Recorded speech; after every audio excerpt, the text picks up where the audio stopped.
Welcome to our podcast, Raising Bigs. This podcast is an ongoing conversation between myself and my young adult son. We are ready and willing to talk about all the things families might experience in their lives and relationships, both as parents and young adults, from teens to 20-somethings, the good, the bad, and sometimes the ugly. In this episode, I'm asking Cayd to help parents, myself included, better understand Gen Z. Every generation of parents is the result of the parenting style used on them. Parents, you might be raising your kids just like you were raised. Or maybe you decided to go the polar opposite direction and parent in a completely different way. Perhaps you find yourself somewhere in the middle. In any case, being aware of the generational nuances between your upbringing, your own parenting style, and the bigs you are raising is essential in doing it effectively and well. It's elementally important to understand this current generation of bigs known as Gen Z. Of course, knowing each of your bigs and tailoring your approach to what works for them is ideal, but that is your homework. Let's get the basics down first. Let's dive in. I'm Marcy, and I'm the mom. I'm Cayd, and I'm her kid. I am Gen Z, which covers kids born between 1997 to 2012. I fall about in the middle of that pack. This is all of those kids born are now either teens or 20-somethings, and that is part of our listening audience. While we may think that our parents have outdated viewpoints and ideas sometimes, and we all have different perspectives, they can't help the way that they were raised, and we have to understand that they're from a completely different generation than we are. It might be insightful for them to understand what motivates us and what makes us tick, and the unique circumstances that we are dealing with as we grow up in this time.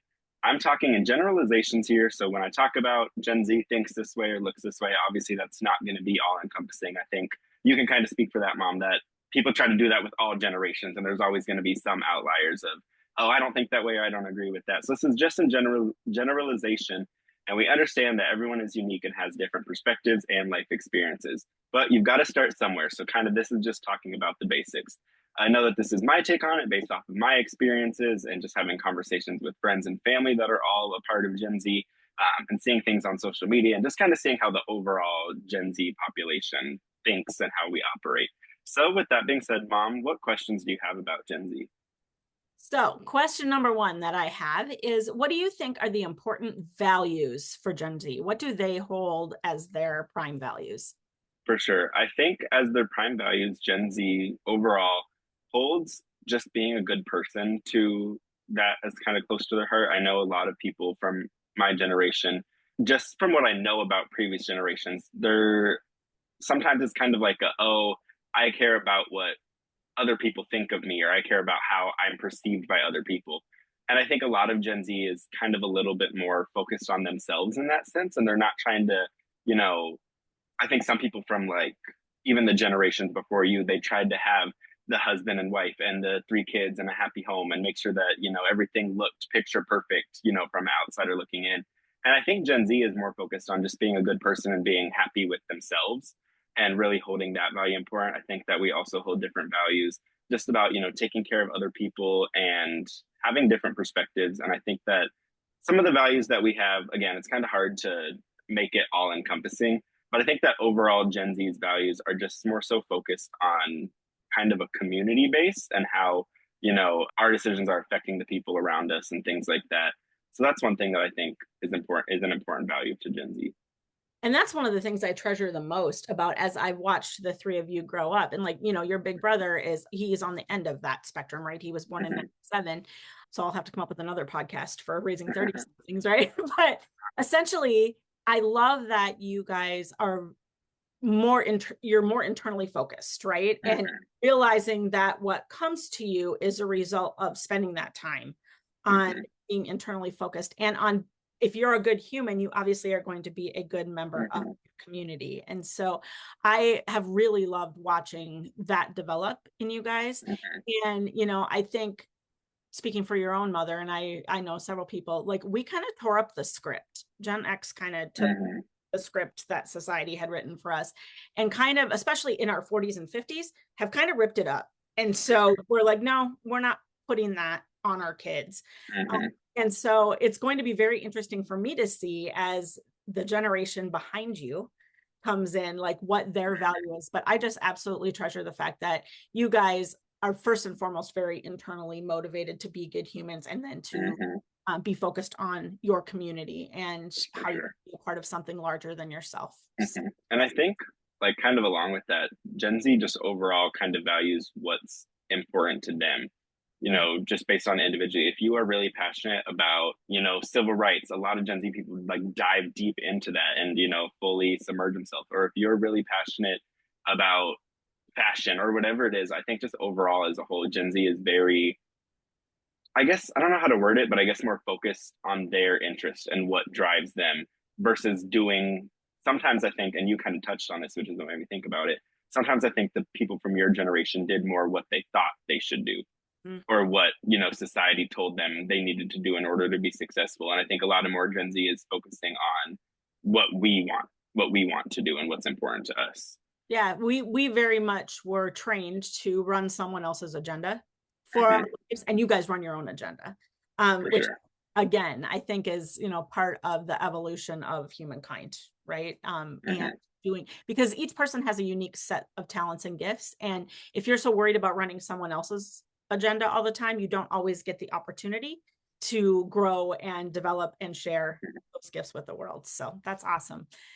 Brings me to question 2. How does Gen Z like to be communicated with, specifically by their parents? But you can also touch on like with each other or with siblings or extended family or even like their boss. How do they like to be communicated with? The first thing that comes to mind is kind of in the parent thing that you brought up and also in like a boss or anything like that. I think one thing that Gen Z really focuses on, or I guess likes to be communicated in, is not being talked down to. So either from a parent making it seem like I'm a parent and you're the child and you just have to do whatever I say. And I think it's the same thing, at least from what I've seen in the workplace, both in my experience and talking to friends. I think a lot of the times in older generations, it was very much like your boss could talk down to you, and that was just how your boss talked, and that's just what it was. And I think that Gen Z kind of, especially as we get older, I think a lot of us have a mindset of we're both adults. So even though you're my parent, or even though you're my boss, or even though you're my neighbor who's older than me, or any sort of kind of elder figure, I think Gen Z as a whole kind of has more of a we're both adults, like we can have a conversation, and it doesn't need to be you talking down to me. So I think that's one thing that, as far as Gen Z likes to be communicated with, but then also with kind of talking about forms of communication, I think Gen Z is a lot more diverse in their forms of communication. And I think that is just kind of a given with how social media and technology and stuff has become advanced. But, I know just, again, kind of speaking in the workplace or things like that, Gen Z would much rather just prefer a Teams message than, a team meeting or something like that, or even a phone call or things like that. I even know with, just the way I communicate with like my family, even like my grandparents, like I prefer to text them. And that's just how it kind of works versus I think from their generation, it was more like, oh, if you're thinking of someone, you call them. And part of that, like I said, is just because they didn't have texting, back then. But that's one thing I think, or two things, I guess, that Gen Z, I think, values when it comes to how they like to be communicated with. You guys are the first generation that don't know life without a device in your hands. It's been there your whole life. Like you don't remember a time when we didn't have cell phones. And so I just think it's been very interesting for me to watch, because I remember I got my first cell phone when I was a big in my 20s, and it was like huge and the size of a brick. And, it was an AT&T Go phone that I bought at the grocery store. And like, you could use it to make phone calls, and that was it. Like, and so you guys didn't know a time without that.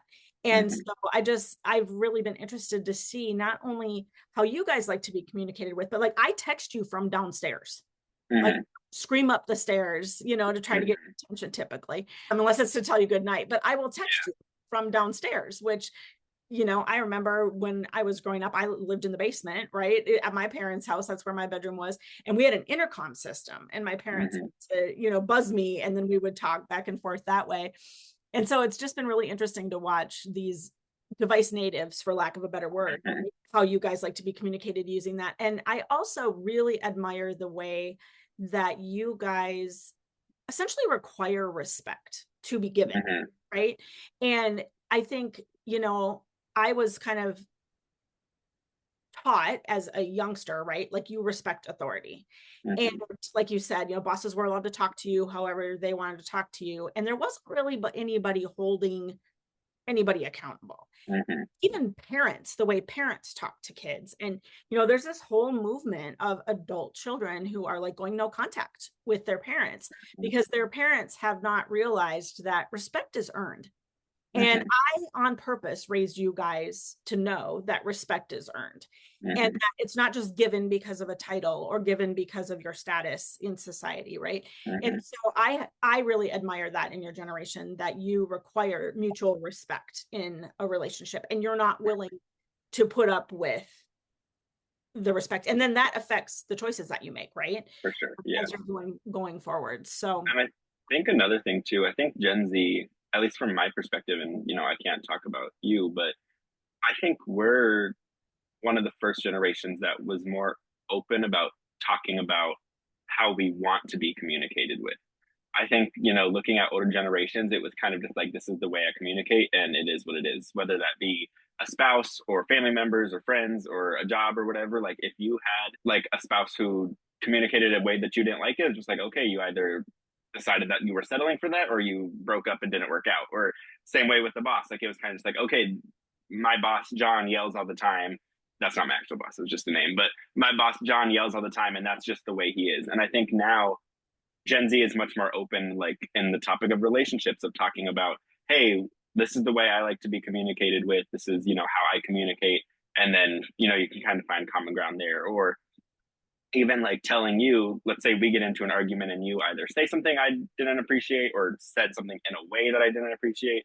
I think we are much more to be like maybe not in the moment, but even after the fact, be like, hey, mom, when you said blah, blah, blah, or when you talk to me in this tone or whatever it is, I didn't like that. That made me feel XYZ. I think Gen Z has kind of started that conversation versus before. Like, if your parents said something that hurt your feelings, it was kind of just like you dealt with it. And that, because it's like you didn't want to say like, oh, I didn't, because it was like you said, talked about earlier, it's just that mindset of respect is, you have to respect them, and that's just the way it is. So I think that's one thing that's different between my generation. yeah, we just tolerated stuff like, and Uh-huh. would go into our corners and like gripe and moan to our friends or whatever, about how it was going with our parents or our boss or whatever that might be. So, and we didn't know, most of us anyway, didn't know that there were communication styles, that there were love languages. Like, that wasn't something that I knew when I was in high school till I got to be a senior and took my social and family living class, and we started talking about those things, which Uh-huh. was really kind of the spur of that and Oprah, my personal development journey, right? It Uh-huh. started right there.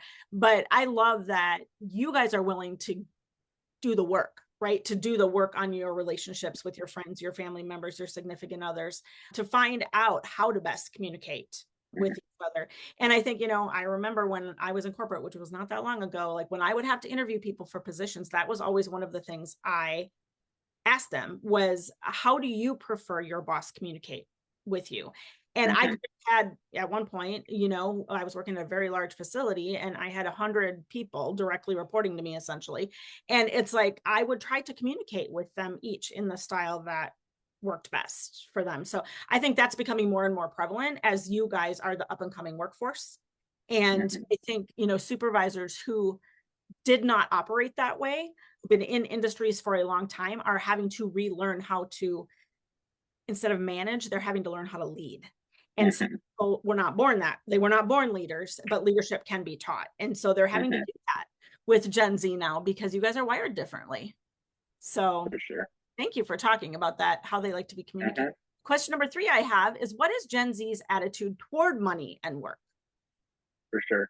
I think with starting on the work topic, I think Gen Z's attitude towards it, again, this is just a very generalization, but I think a lot of us work to live and, work to be able to afford, our bills, or be able to afford to travel, or afford, if you like to buy clothes or you like to eat out, whatever it is that you like to do. I think a lot of Gen Z works in order to have money to get that. And I know that there's been several conversations just being in the corporate world about how Gen Z isn't looking to climb the corporate ladder and to, make all this money and have a great, a big title and all that stuff. Are there people from Gen Z who do want to, move up the corporate ladder and have a big salary? Yes. But I think overall, a lot of Gen Z is more so focused on enjoying life and using work as a tool to enjoy life rather than feeling, again, kind of goes back to that feeling of, oh, society says I have to work and have this good job. I think a lot of Gen Z has realized I don't have to do that. If I can do a job that I enjoy and it pays my bills and I can still do the fun things I want to do, whatever, that entails for each individual. I think that's a different view that Gen Z has on work that generations previously didn't before. And I think that kind of ties into money too. Again, there are some people from Gen Z who, are really trying to save and all that sort of stuff. But I think a lot of Gen Z is, again, just more so focused on enjoying life and understands that, yes, there's a chance that we could be on this earth for 95 years, but there's also a chance we could be on this earth for 25 years. And then, you've kind of spent that whole 25 years working and grinding and working 60 hours a week in your 9 to 5 office job and all this stuff. But then what did you had all this money, but you didn't have anything to, show for it. So I think that is kind of two of the main viewpoints that I see towards money and towards work from Gen Z.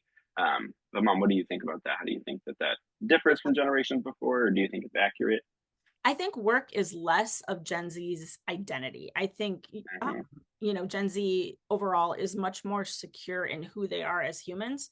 And so they don't rely so heavily on work to define themselves. So, people of my generation, it's like when people say, oh, what do you do? Like the first answer you got is what your job was, like where you worked, what your title was, and what that involved. And it's like, what do you do? If I ask you, oh, what do you do? Like, I'm more likely to get, I run marathons, I travel to Aruba, you know what I mean? Like, those are the things that your generation is more likely to talk about. And the working less of their identity. I'm seeing more and more people that are like, okay, yeah, I graduated from college if I went to college, or I graduated from trade school, but I might decide to continue to be a server at a restaurant because of the quick money it gets me and the flexibility in my schedule it gets me, because I want to go live life and there's plenty of time, right, to do that serious stuff, right, that later down the road. And so, yeah, just that less of the identity, but being willing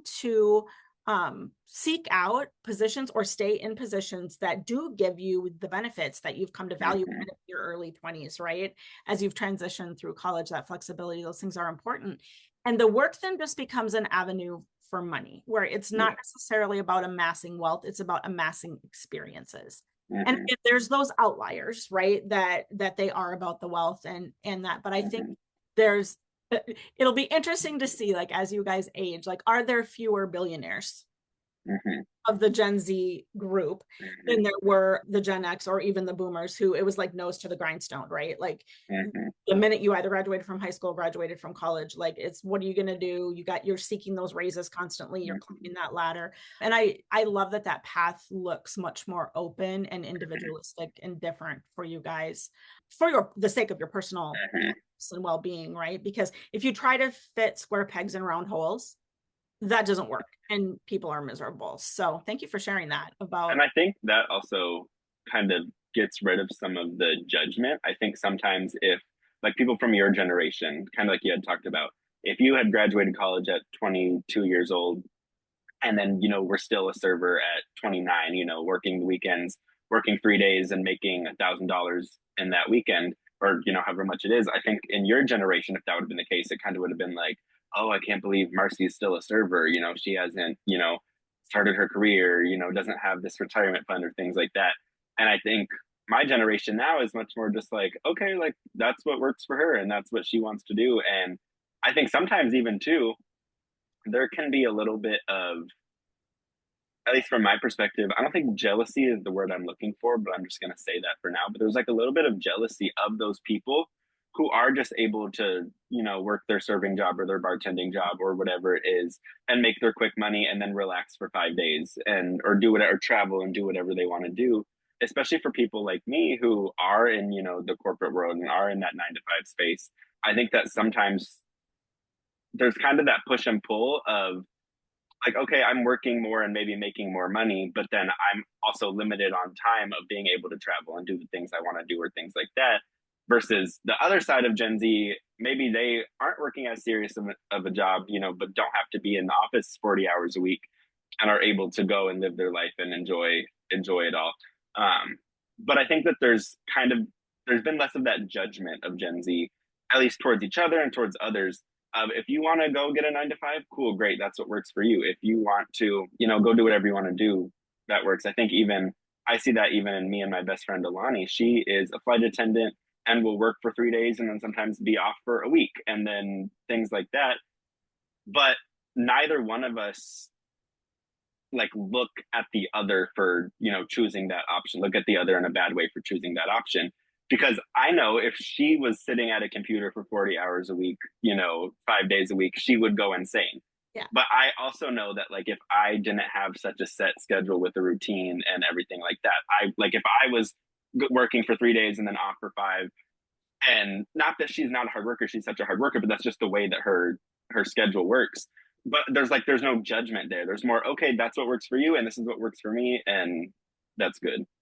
Yeah. And I love that, because I think there probably still are parents who are judging those same children who are choosing alternative routes, right? Mm-hmm.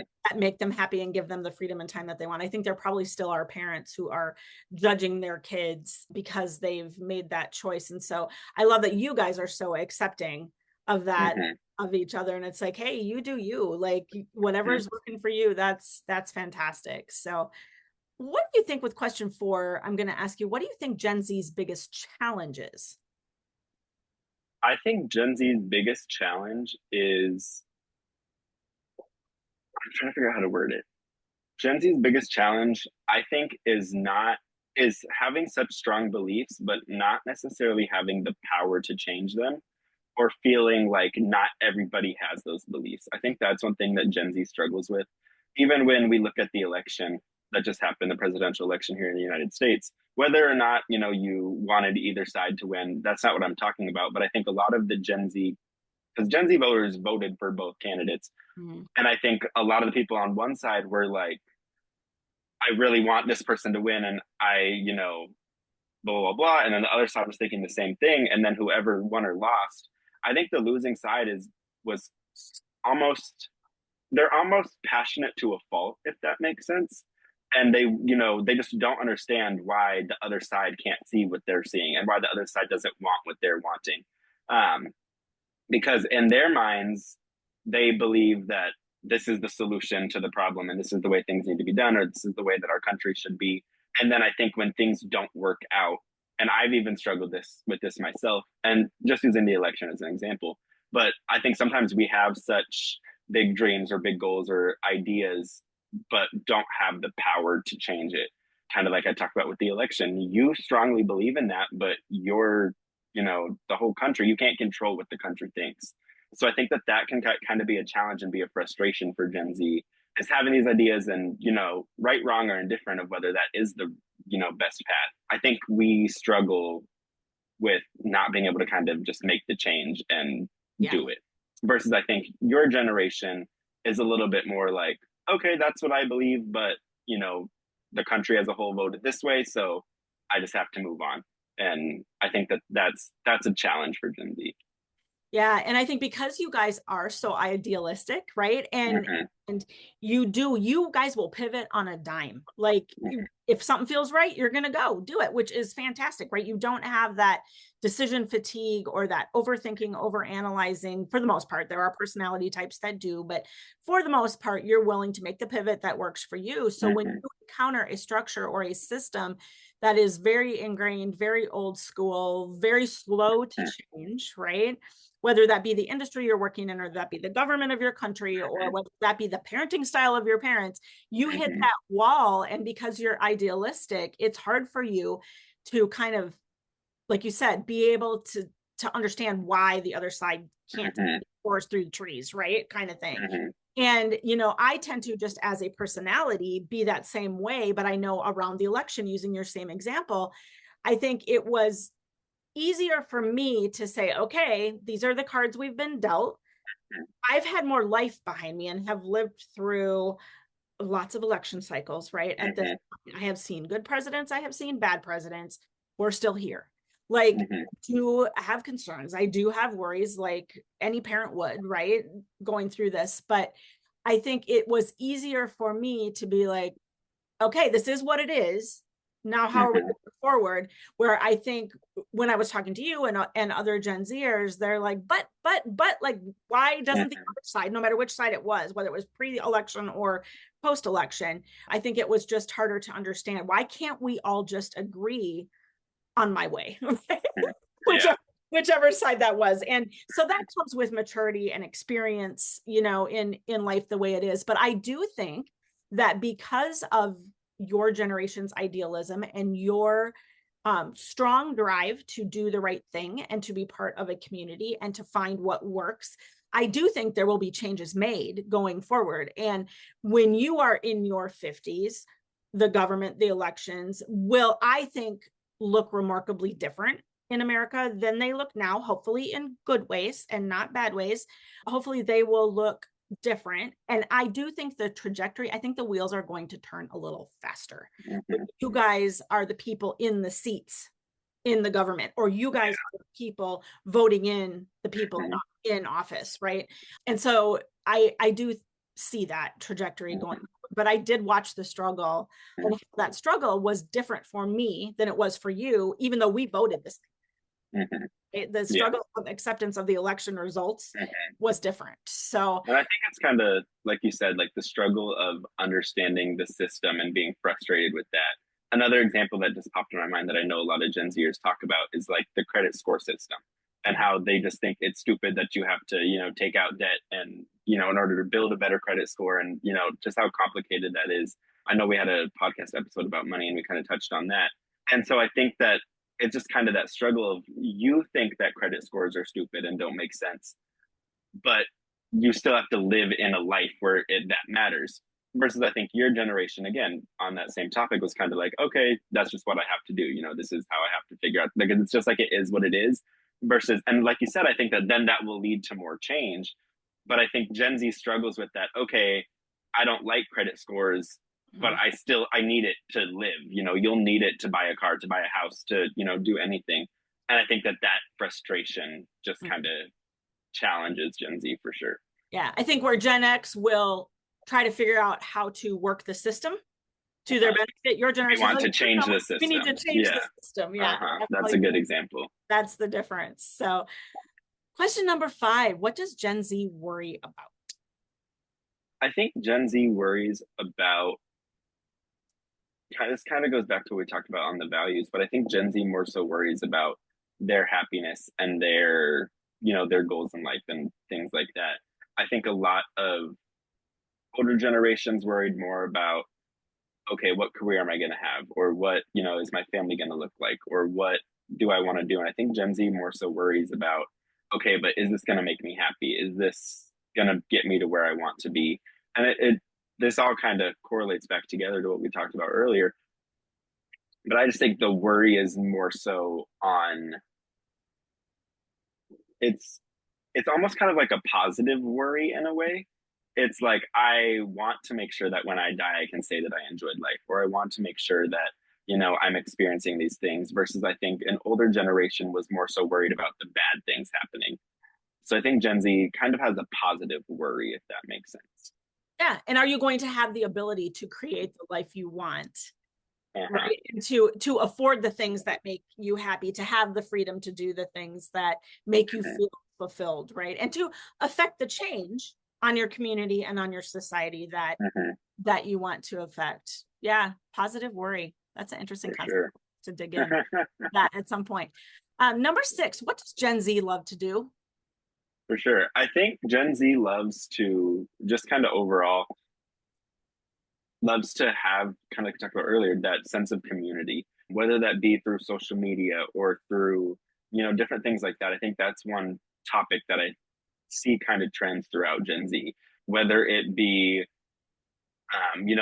fan bases of different music artists getting together and, talking about the new album that they dropped or things like that, or, podcast listeners and kind of creating a community in that, or, I know on social media, there's kind of, they're not necessarily designated communities, but there's kind of, it's kind of like little spaces in social media that people go to. There is different sides of social media. There's like the community of social media people who, go on social media to learn, and they like to cook and, talk about, different things that they can learn. There's a side of social media that just wants to laugh and have fun. So I think that Gen Z kind of looks for people in those communities and isn't afraid to form those communities. Even in things like, okay, you see a funny video on TikTok and then someone leaves a comment and then you're responding to the comment, and, you guys have that little laugh of an exchange. I think that community is just something that's very important to Gen Z, and, maintaining friendships and things like that. I think that that is something that Gen Z definitely loves to do. Is they love to form that community. I think another thing that Gen Z loves to do is they love to do what they like to do. They are going to do what they see fit. I think we've talked about this on the episode before, but like a personal struggle of mine is, if I don't want to do something, I'm not going to do it. And I think, like, in older generations, I know we've had this conversation outside of the podcast, but like a lot of, and I think you've kind of changed in this as you've gotten older, but a lot of people from your generation is just like, okay, I don't want to do this, but I have to do it, so let me suck it up and do it.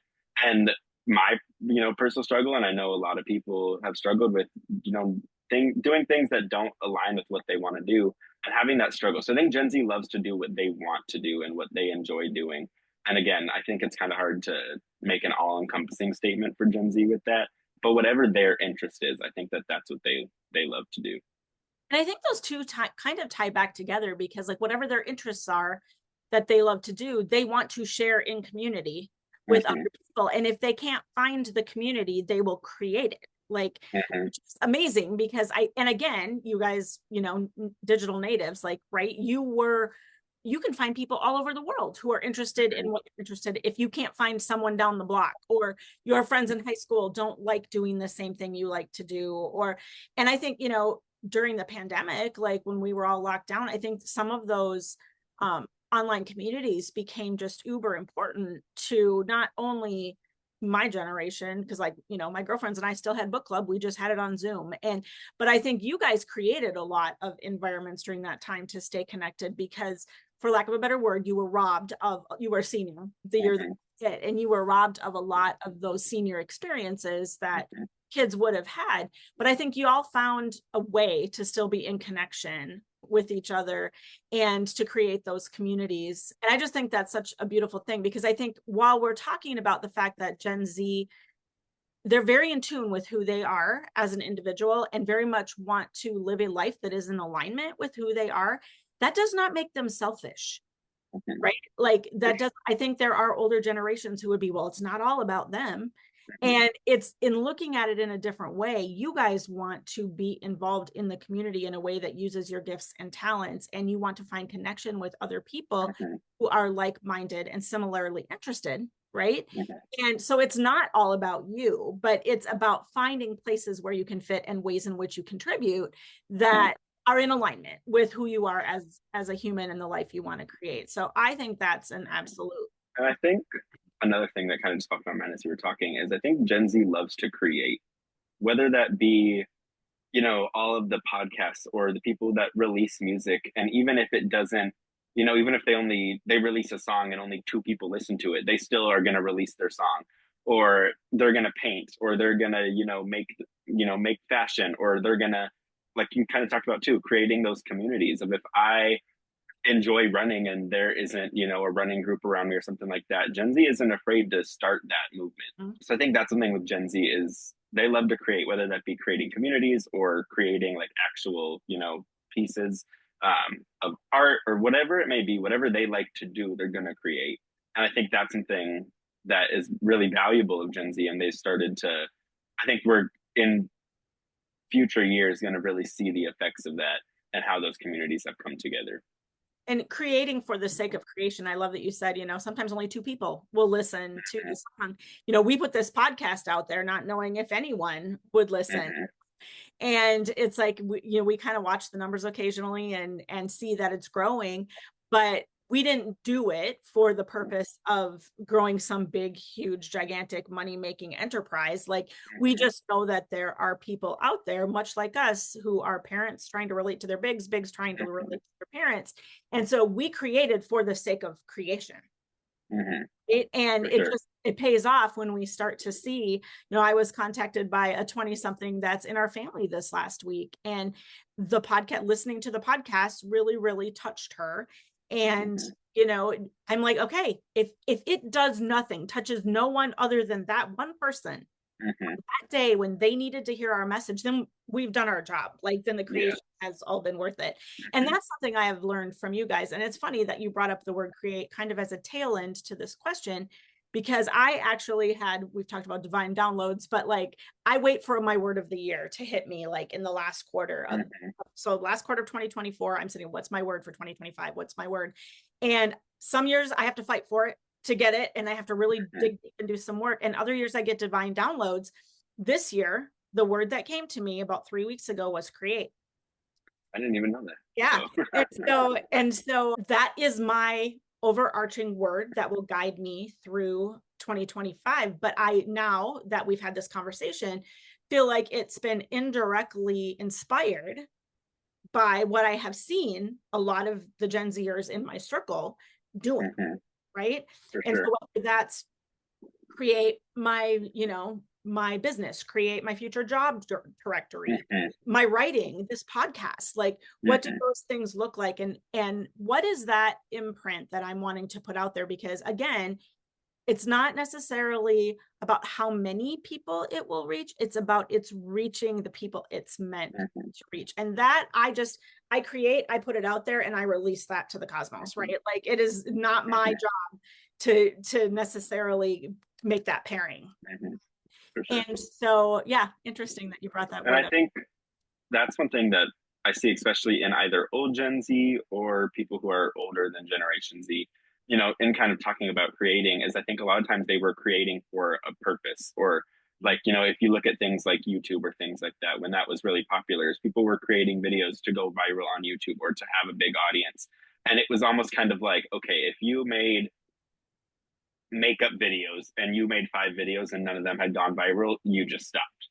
Versus now I see so many people who are they've been making makeup videos for 3 years and they're still only getting 5 views, but it's just because they enjoy it. And I think the kind of example that popped in my mind was like TikTok and all like the TikTok dance trends and stuff like that. Obviously, yes, there are people who, do make dance videos and it goes viral and whatever, but that is like the one in the 50,000 case. Like, there are so many people that record TikTok dances and get a like from their mom, a like from their aunt, and a like from their best friend. And like, that is okay, but they have 250 videos posted on their TikTok and none of them have over 100 views, but it's just because they enjoy learning the TikTok dances and making them and things like that. So I think kind of that like urge to be successful in something has gone away with Gen Z, and it's more just about doing what you want to do, even if no one's watching, even if you've posted 200 TikTok videos and your mom is still the only one liking them. Like, I think that there's kind of been that barrier has been removed of wanting to do something just to be successful. Yeah. And I think it's funny that you mentioned the TikTok video, because, you guys used to do those all the time, not TikTok. It was Reels, right? On Instagram when you guys were first doing it, and you would do your dances, your show choir kids. That's what they did. Every family gathering, every time they were together, they would be learning some choreography and recording it and posting it. But you and your sister and your sister's boyfriend did that again on Thanksgiving. Like, went upstairs and, did that. And it just for the pure sake of fun, right? Like, you guys aren't trying to go viral. You just did it for fun. You were laughing your way through it, and you could tell that was the whole purpose behind it, and it made me laugh. So for sure. It's awesome. So question 7, how would you describe the culture of Gen Z? For sure. I think this kind of covers all the questions that we've kind of just talked about. But I think overall the culture of Gen Z is just that it's definitely very community focused and very just focused on the betterment of either themselves and those around them. And I think that is a big part of the culture of Gen Z, is just making improvements. And I think that, kind of like we talked about, in the future, we'll start to see a lot of those changes. But I think just from what I've seen, and you can kind of tell me if this is your same perspective, but Gen Z has been a very like forward thinking generation. And, thinking politically, whether you're on either side or somewhere in the middle, wherever you are, whatever you believe, you really want to push forward. Or even if you really believe in, music, you're really going to like push music forward and you're really going to enjoy that and you're really going to have those conversations. So I think kind of that advancement is really a part of the culture of Gen Z and wanting to make that change no matter what it is. So I think that that's something that kind of describes the culture of Gen Z is they definitely push for advancement and change and they have those big dreams and the visions and aren't just willing to accept things for what they are. Yep. I would agree with you 100%. That's what I see. And I would add to that their willingness and confidence in questioning the systems and structures that they see that they very clearly recognize are not working. And they weren't the ones that created those systems. So they have no ownership in the fact that those things are broken and they're willing to call it out for what it is. And I think that that is a really powerful thing that they possess that will propel us forward is their willingness to call out what they see broken and advance things. Because it's one thing to think the thoughts, it's another to have the courage to actually speak up and to be part of the change. I also don't see Gen Z's culture as being, we're just going to sit around and complain about it, which sometimes I think my generation is very guilty of. We're just going to sit around and complain about what's broken. And we might have ideas and we might talk in our small circles, but we're not the ones that typically take the steps to actually enact. So again, there are outliers, but just speaking overall, what my experience has been in my 56 years of my own generation, right? Like that's what I see. So thank you for that on culture. Question 8, what motivates Gen Z? For sure. I think Gen Z is definitely very internally motivated, kind of like we talked about on the topic of like money and work, but I think they are motivated by what they are passionate about and what's going to make them feel good and what's going to make them feel successful and happy. I think that, you know, the money doesn't motivate Gen Z or success doesn't motivate Gen Z or how other people are going to look at them doesn't motivate them. I think it's all definitely very internal. I think a lot of it goes into they don't want anything out of a lot of the things they do. They're just doing it because it's satisfying them. So that kind of goes back into what we talked about earlier. Like same thing with, you know, posting videos on social media. It's a lot of the times it's not to go viral or it's not to make money or it's not to get noticed by, you know, other people. It's just because that's what they want to do. They're going to feel happy when, you know, you learn that TikTok dance and record it, even if it only gets 3 likes or whatever it is. I think that they're definitely very internally motivated. And again, I think that then that goes into what we just talked about with the culture is that's what drives them to make those changes and to make, you know, be vocal about what changes they'd like to see. Yep, agreed. I watch you every morning get up at the butt crack of dawn to like go to the gym. And I'm like, it's not motivation about what anybody thinks of you, or, you know, you're not trying to win a powerlifting contest or, you know, and even if you're running training to run a marathon, like you're not doing it to place first, you're doing it to be better than the last race. Exactly. And you know, bettering yourself, I think is where that comes from. So I see that definitely that internal drive in you guys, and you don't depend on competition necessarily to be what motivates and propels you forward, which I think is something different and unique than the generations before you. So question 9, what do you think makes Gen Z unique or different from the millennials who came before you and Gen Alpha who comes after you? For sure. I was very excited for this question when I saw it on the outline because I know my friends and I have had several conversations about this. And me and my grandparents were even talking about it when I just visited them. But I think what makes Gen Z so unique and different is we are really the only generation that still grew up playing outside and not, you know, having a tablet when we were toddlers and things like that. But we also kind of grew up with technology at the same time. And I want to say I got my first phone in like 6th grade, something like that, somewhere around there. So it wasn't like I was a part of the generation where, like, kind of like you talked about it, even if we're just talking smartphones, it wasn't like I got my first smartphone at like 19 or something like that. But I also, you know, looking at kids now, it's like there's 3-year-olds that have their own iPad and know how to call their grandma from it and stuff like that. So it's like, I think that's something that makes Gen Z very unique is that we kind of got aspects from older generations and from the younger generation. And that might just be specific to where I fall on the Gen Z scale, because I know Gen Z also goes up to 2012, which I think those Gen Zers are more a part of like the grew up with technology and that sort of thing. but I was born in 2003, and I think a lot of us born around there, um, we got to kind of experience all of that. We got to experience life without technology when we were little kids. But as we began to grow and advance, technology also began to grow and advance. And I think that that's been something that just gives us a unique perspective and a unique life experience that not a lot of people have. Like the reason I was talking about this with my grandparents is because they didn't have all that technology until after their 50s. They had, phones and stuff like that, but it was the original phones, not like an iPhone.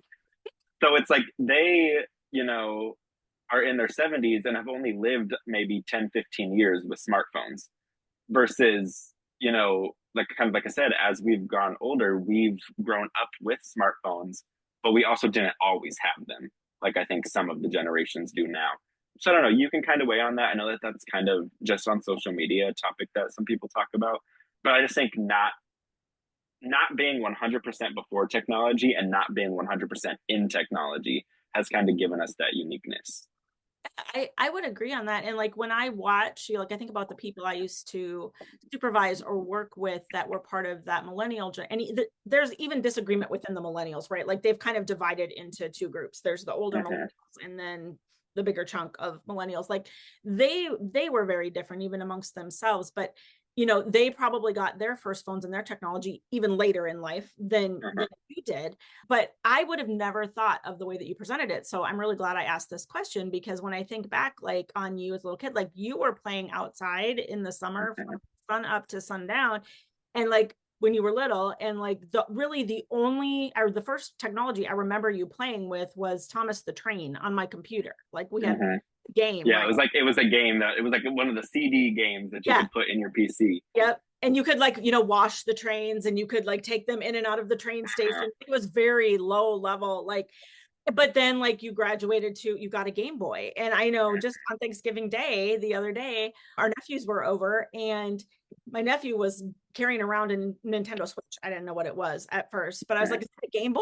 And because but it's interesting to see how that has cycled back, and to watch like the evolution of the Apple devices and what kids are carrying with them and what's keeping them entertained in situations like that on different days. Like when we went to Grandma and Grandpa's for Thanksgiving, when you guys were little, like you didn't have those things with you. They weren't portable, right? It was on the desktop computer at home. Yeah. So you guys went downstairs in the basement and played with the little people that I played with when I was growing up, or you went outside and ran around the cul-de-sac. Like, it was. And that's what I'm saying. I think that like we get that different perspective.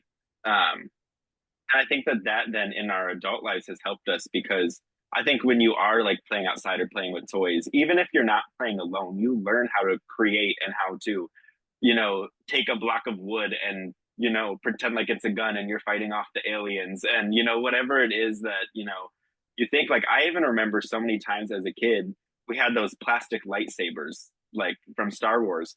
And I would just run around the basement for hours just by myself, like no lights, no TV on, no nothing, like pretending like I was a Jedi, fighting off all these people.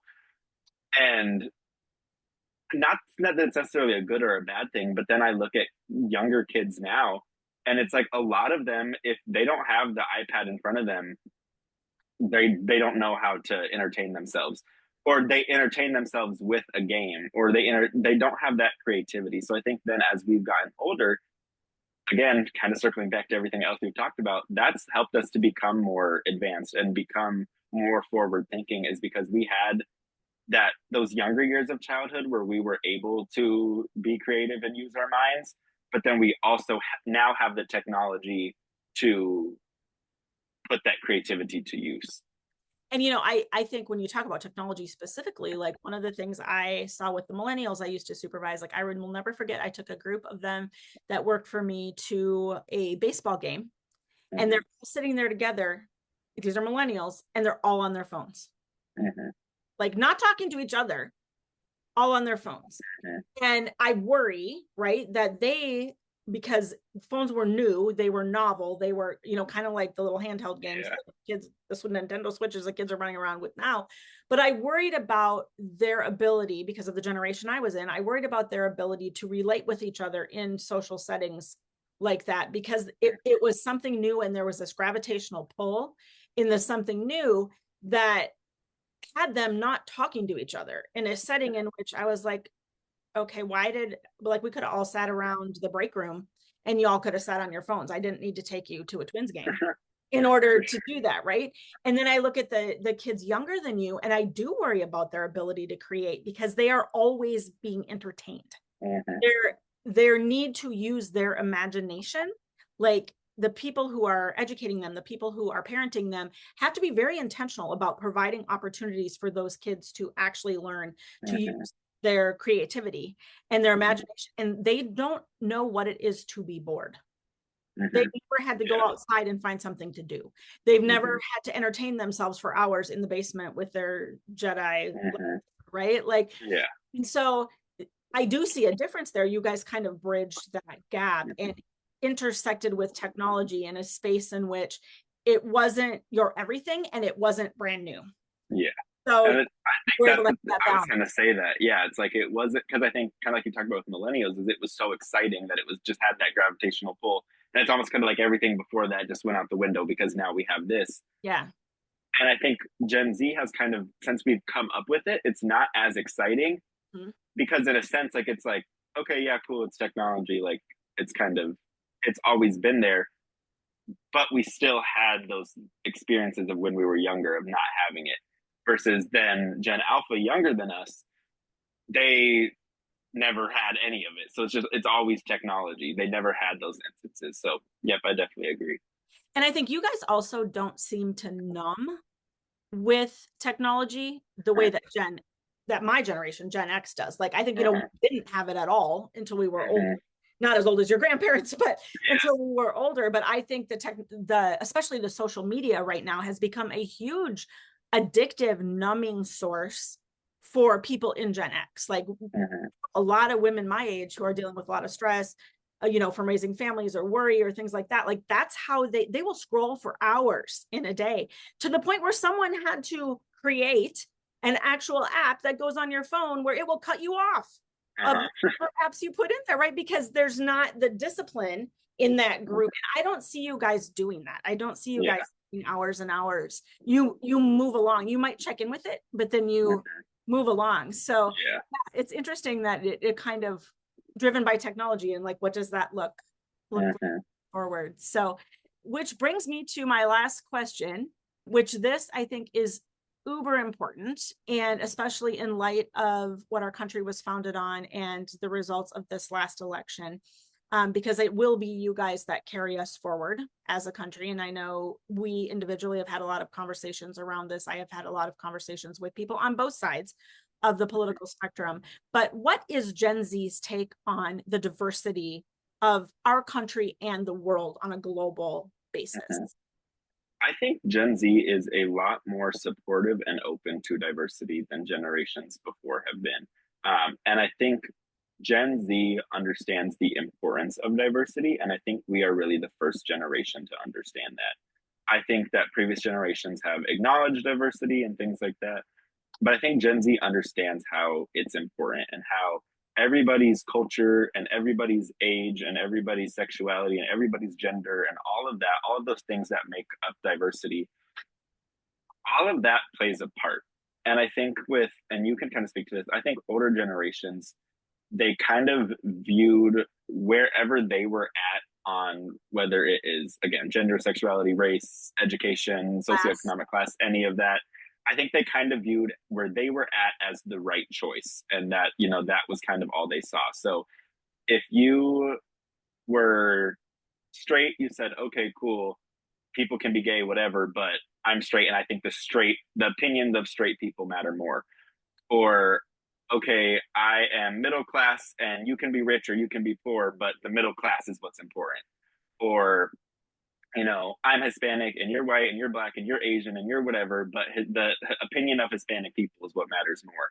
And I think that has just kind of been the way that older people have viewed diversity. And I think now Gen Z is taking it and they're still acknowledging it, but they're realizing, okay, my opinion as a Hispanic person is just as important as a white person or a black person or Asian person, or my opinion as someone in the middle class is just as important as the super rich or the poor or whatever it may be. And understanding that especially when you look at our country, that all makes up what we are. You know, our country would not be the same if we got rid of all the lower class people. Our country would not be the same if we got rid of all the rich people. Our country would not be the same if we got rid of the people who only had a high school diploma. Our country would not be the same if we only had just everyone with a doctor's degree. Like, I think that Gen Z understands that it's almost like, if you look at it in the pie chart, it's like if you take a piece of the pie out, then the whole pie is messed up now. It's not whole, it's not complete. Versus, I think previous generations were just focused on their piece of the pie and where they fit in. And I think a lot of that, like when you alluded to that their piece of the pie was normal or was the right piece of the pie, right? And that everybody else's thought process had to align with their piece of the pie. Some of that based out of ignorance, right? Usually due to proximity, like, you know, the white middle class, heterosexual, cisgender people all tended to, let's add religion in there, right? Christian, all tended to hang together, right? They were in the same neighborhoods. They were hanging out at the same places of worship. They were shopping in the same malls, and things were fairly segregated. And I think fear, a lot of times, just that lack of proximity and that fear is what reinforced that mindset of where I sit in the pie, right, is the most important piece of the pie. And, you know, Gen Z in general now, I think, is seeing the value of the whole pie. Like you said, are there outliers? Yes. Did we see this in this last election? Yes. There was a decent sized group of Gen Z, you know, humans, primarily male, who voted in a certain way based on we don't know what at this point. And, you know, the way they voted does not fall in alignment with that concept that Gen Z values the whole pie, right? But they are a slice of that pie. So I think that's the next piece to figure out is, you know, when we're looking at as a society, what do we tolerate? Do we tolerate white supremacy? Use that example. Do we tolerate white supremacy? If we're valuing the whole pie, no, we can't tolerate white supremacy, but they're part of the pie. So how do we fix that, right? That then, again, Gen Z being where they're at in the evolution of our country right now and where we sit, and the age group is aging, right? They're becoming the late 20-somethings and the 30-somethings that really are kind of the ones that shake the ground that this country stands on and are going to be able to have the time, the capacity, the energy to shift the trajectory of where the country is going. So that's going to be very interesting for me to watch how that value set, because I think you're spot on. You guys are the first ones to really value the diversity and see the role that that plays. I think a lot of us that came before, we like the idea of diversity, right? I've always been a person who, like, I seek out diversity. I always have. Part of that was raised on some of the friendships I developed as a youngster. And I grew up in the Twin Cities, which was a fairly racially diverse place, right? You know, now I say that if I look at the numbers, you know, like let's say I looked at the racial balance numbers in my high school, very different than they are right now. Yeah. Right.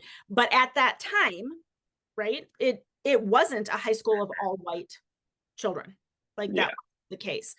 So I have always sought out diversity, but I can't say that I was part of pushing politics to include, because, you know, I mean, politics I've always voted, but it's very recently come on the scene as, okay, this crap is off the rails. I've got to be part of doing something to move this back to center, right?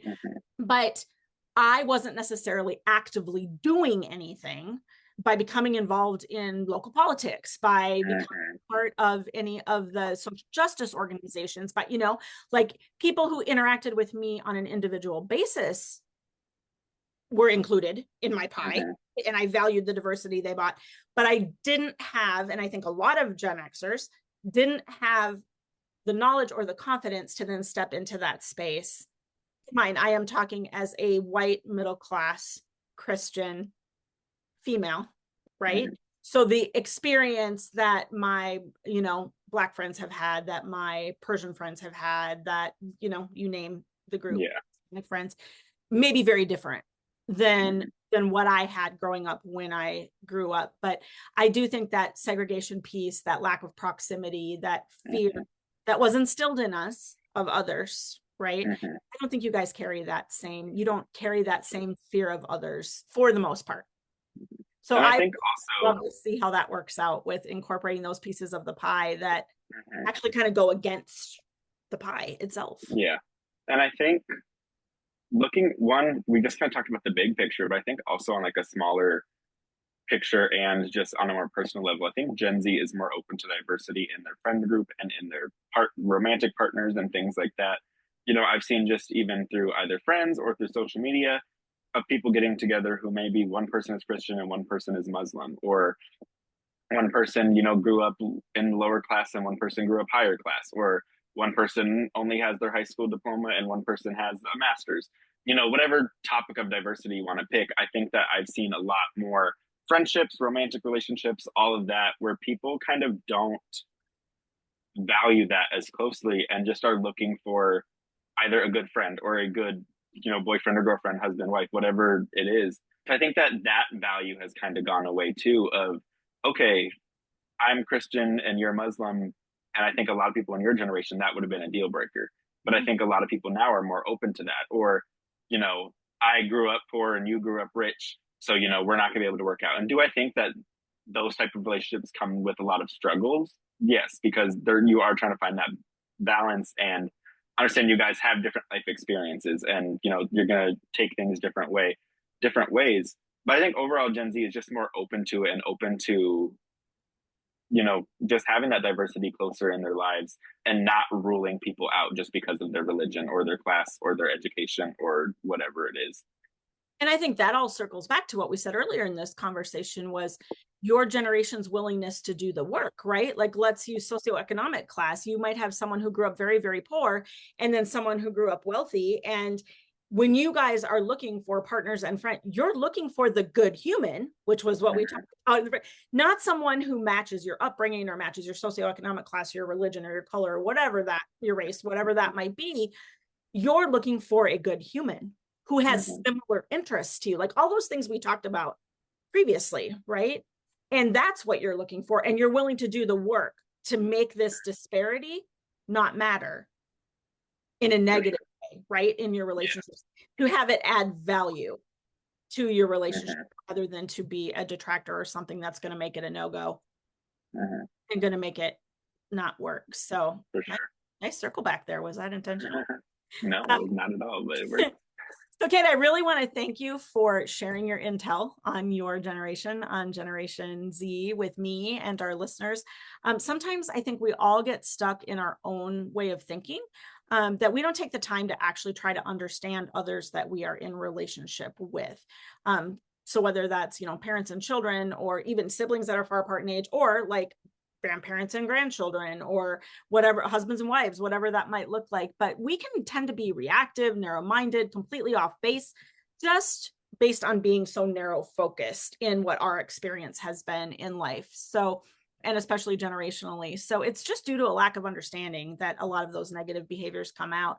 So if you're a parent, we hope that this episode gave you a little glimpse into your adult child's world and how their generation's perspective on life might be different than your own, as it should be. Remember, like, this happens every generation. This happens, right? So go find your big and ask them what they think about their generation. You can use these same questions that we discussed or come up with some of your own, but it would be interesting to have that conversation. And then if you're a big, we see you and we honor that your experience is your own and you are becoming an adult in a very different world than your parents did. So stay open to helping your parents understand without making them irrelevant. So they were raised how they were raised, right, wrong, or indifferent, right? You guys can come to better understanding of each other, but you have to be willing, like Gen Zers, to do the work, to have those conversations. So Cayd, any closing thoughts before we end this one? Otherwise, you can take us right on out of this episode. For sure. I think, like you said, it's just important to remember that each generation is different. And this, obviously there's generations for a reason. This happens every generation. Every different generation has a different set of viewpoints, a different set of ideals. But I think that it's just important to, have those conversations so that way you can understand whether it is with, your big and your parent, understand where each other is coming from and why you think the way you do. But with that being said, that is a wrap for this episode of Raising Bigs. We thank you all for listening today. We hope you found some takeaways, a fresh perspective, and maybe even an action step or two in this episode. Again, we are not experts, but we can authentically share what we're learning in hopes of making the path a little easier for those who are listening. You can find this podcast on Spotify, Apple Podcasts, and on YouTube. Please subscribe and share with those in your circle who you think might benefit from hearing it. A new episode is released on those 3 platforms every single week. You can visit my life coaching website at marcyhawkinson.com or email me at lifecoachmarcy@gmail.com. I'm also on Facebook at Life Coach Marcy and Instagram at life_coach_Marcy. Cayd, where can our listeners find you? My handle across all social media platforms is at the Cayd Berrigan. That is where you can find me. The best way to contact us, whether you want to give us feedback or reach out with any questions, is to DM either one of us on social media or to reach out on the contact me page on my mom's website. Again, that is marcyhawkinson.com. We appreciate any feedback, topic ideas, or questions that you may like to share, and we will see you next time on Raising Bigs.